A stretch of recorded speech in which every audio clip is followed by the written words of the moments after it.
Okey, apa sebenarnya yang berlaku dekat sini? Low English, speak low English, China， 讲中文。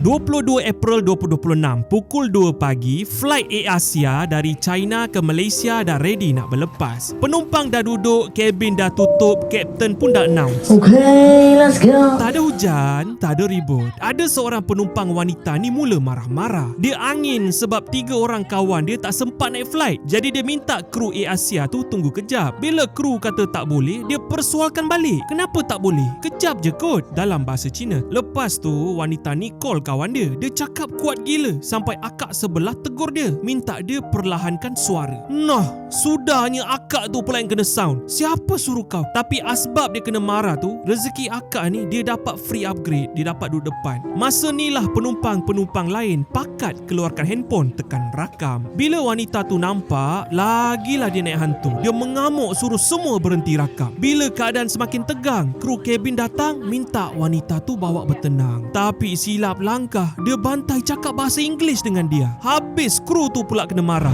我说得很明白，我是中国人。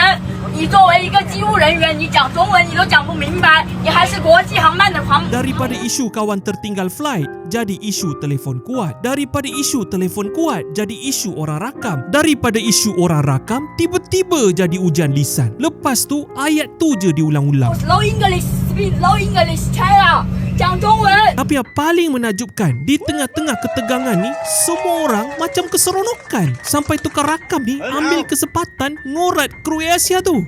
你最帅，你最漂亮。必须的，妈的 China。 真的。 Fuh, tak menahan. Minum air, menyelam sambil. So, drama Cina ni meleret sampai 20 minit. Sampai staf melutut dekat tepi kerusi, cuba dengar dan fahamkan apa masalah dia. Nah, buang masa je. Dia pun tak boleh buat apa-apa. Akhirnya polis bantuan dikerahkan, wanita tu dikeluarkan dan penerbangan diteruskan.